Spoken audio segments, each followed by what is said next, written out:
네, 오늘은 12월 15일입니다. 대림절 셋째 주일이고, 새날교회 주일 공동예배 증언 말씀 함께 나누겠습니다. 오늘 증언 제목은 차고 넘치는 은총입니다. 로마서 15장 13절 말씀입니다. 읽겠습니다. 소망을 주시는 하나님께서 믿음에서 오는 모든 기쁨과 평화를 여러분에게 충만하게 주셔서 성령의 능력으로 소망이 여러분에게 차고 넘치기를 바랍니다. 이것은 주님의 말씀입니다. 아멘. 여러분, 피곤하시죠? 그리고 고단하시죠? 하루하루 불안정하시고 불안하시죠? 네, 그렇습니다. 저도 그렇습니다. 우리 모두 그렇습니다. 우리 삶의 본질입니다. 우리 삶의 불안정성은 어쩌면 우리가 늘 안고 살아가야 하는 상수 같은 것일지 모릅니다. 우리 삶은 안정되기보다는 늘 불안정한 상태. 기대가 싹 차기보다는 기대하지 않았던 일들이 느닷없이 들이닥치는 그런 상황. 쉽고 기쁠 때보다는 어려움이 더 많이 다가오고 그 일에 우리가 늘 직면하게 되는 그런 현실, 우리가 살아가고 있습니다. 근데 오늘 저는 성서 말씀을 읽으면서 참 이런 말씀들이 우리를 참 위로해 주는구나. 그런 감사하다는 생각이 좀 들었습니다. 특히 오늘 로마서 15장 13절 말씀이 그렇습니다. 오늘 로마서 15장 13절에서 바울은 하나님에 대해서 첫 번째로 소망을 주신 하나님이다. 이렇게 고백하고 있습니다. 하나님께서 우리에게 소망을 주신다는 것이고 그 소망, 그 희망이라는 것이 그 출처가 하나님이라는 사실을 명백히 하고 있습니다. 보통 하나님이라는 존재를 우리는 우리 바깥의 존재로 이렇게 많이 생각하죠. 그러니까 우리 내적으로 아무리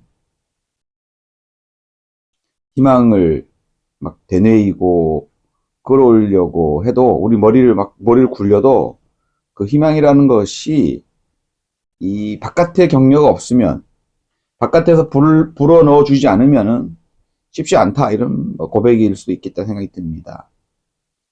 또 반면에 아무리 절망적이라고 해도 아니 절망적인 마음 상태, 절망적인 상태에 우리가 직면했다 해도 결코 좌절하지 말아라 이런 말로도 들립니다. 희망이 하나님으로부터 바깥에서 오고 있기 때문에 그렇습니다. 두 번째 바울은 이 기쁨과 평화가 어디에서 오는가를 말하고 있습니다. 믿음에서 오는 기쁨과 평화가 충만케 이런 얘기인데 기쁨과 평화는 그저 주어지는 것이 아니다라고 고백합니다. 우리 믿음에 달려있다라는 말이죠. 믿음에서부터 온다라는 것. 믿음이 기쁨과 평화를 불러온다라는 것을 얘기하고 있습니다. 그런 의미에서 믿음의 크기에 따라 기쁨과 평화가 거기에 비례한다라고 할 수 있겠죠. 믿음이라고 하는 것은 보이지 않는 것을 기대하면서 기다리는 것이고 잠재하는 것, 아직 드러나지 않은 것을 소중히 여기고 기대하고 또한 기다리는 것입니다. 그런 의미에서 우리 기쁨과 평화는 눈에 보이는 것에서 기쁨과 평화가 있는 것은 잠시적인 거고 일시적인 거고 눈에 보이지 않는 것을 우리가 믿음으로 기쁨과 평화를 이미 먼저 전취할 때 기쁨과 평화가 따라온다. 믿음과 평화는 이미 우리가 믿음으로 전취하고 결과적으로 따라오게 되는 것이다. 이렇게 말하고 있는 것이 아닌가 그런 생각이 듭니다. 다음으로 바울은 이렇게 고백합니다. 능력이 없다고. 우리에겐 능력이 없다. 이런 걸 고백하는 것 같아요. 어떤 의미에서 그러냐면은 성령의 능력으로라고. 저는 우리에게 참 능력이 있냐 없냐 돌아볼 때 때론 무능력하고 때론 무기력합니다.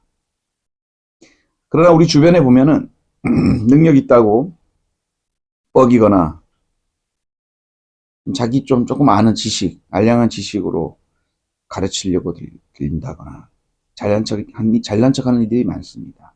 그러나 오늘 바울의 고백은 철저하게 우리는 무능력 잘하고 하는 것을 고백해야 된다고 저는 이해됩니다.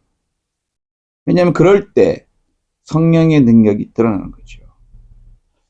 그러니까 성령은 우리 같은 무능력한 자에게 능력을 주고 힘을 준다는 것을 바울은 고백하는 거죠. 전 참 이 부분이 참 좋은 것 같아요.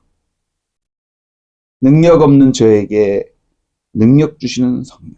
이 말 참 좋은 것 같아요.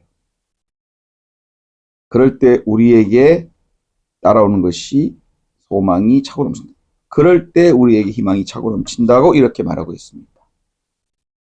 결국 하나님께서 우리에게 희망을 주셨고 무능력한 우리를 성령을 통해서 능력 있게 해주신다는 것이 오늘 말씀의 핵심이라고 할 수가 있겠습니다. 우리 안에 기쁨과 평화 충만이 없고 우리가 능력이 부재인데 하나님께서 불러 넣어 주시고 우리 안에 바깥에서 불러 넣어 주실 뿐만 아니라 우리 안으로 오셔서 우리 안에 성령으로 우리를 능력자로 만들어 주신다는 말. 그래서 우리가 희망이 넘친다 이런 말로 저는 이해됩니다. 저는 그래서 이 말씀 읽을 때마다 좀 기대되고 위로받습니다. 일하다 보면은 제가 희망을 스스로 만들 수 있다고 생각도 하고 정치인들도 그렇겠죠. 자기가 희망의 표상이 되고 싶어 하는 거죠. 자기가 희망을 만들 수 있다고 자기가 할 수 있다고 말합니다. 하지만 그 자체가 저는 교만이라고 생각합니다. 그거는 자기의 능력이 아니다라고 고백하는 사람일수록 더 진실한 사람 같아요. 그것은 하느님이 주시는 거다. 나는 능력이 없습니다. 여러분 도와주셔야 됩니다. 저는 할 줄 모릅니다. 여러분 같이 해주시기 바랍니다. 저 여러분 때문에 같이 할 수 있습니다. 하느님 때문에 저 할 수 있습니다. 이렇게 말하는 사람이 전 진실에 더 가까운 사람이다 이렇게 생각합니다. 근데 여기서 중요한 거 하나는 그렇게 바깥에서 하나님이 주시고 또 나는 무능력하고 나는 능력 없다 고백할 때 성령께서 도와주시지만 딱 한 가지는 우리가 필요한 겁니다. 바로 내 자유의지의 영역인 믿음입니다. 뭐 또 믿음조차도 하나님께서 주셨다 이러면 뭐 할 말이 없지만 이 믿음은 지금 눈앞에 칠흑 같은 어둠이나 지금 눈앞에 절망이나 지금 눈앞에 있는 존재가 아무것도 아닌 것 같은 사람 그런데 그를 기대하고 그를 통해서 기쁨을 누리고 그를 통해서 평화를 얻게 되는 저는 그런 믿음이라는 이 한 스푼이 믿음이라고 하는 이 결정적인 키를 우리가 쥐어야 한다. 저는 그렇게 생각합니다.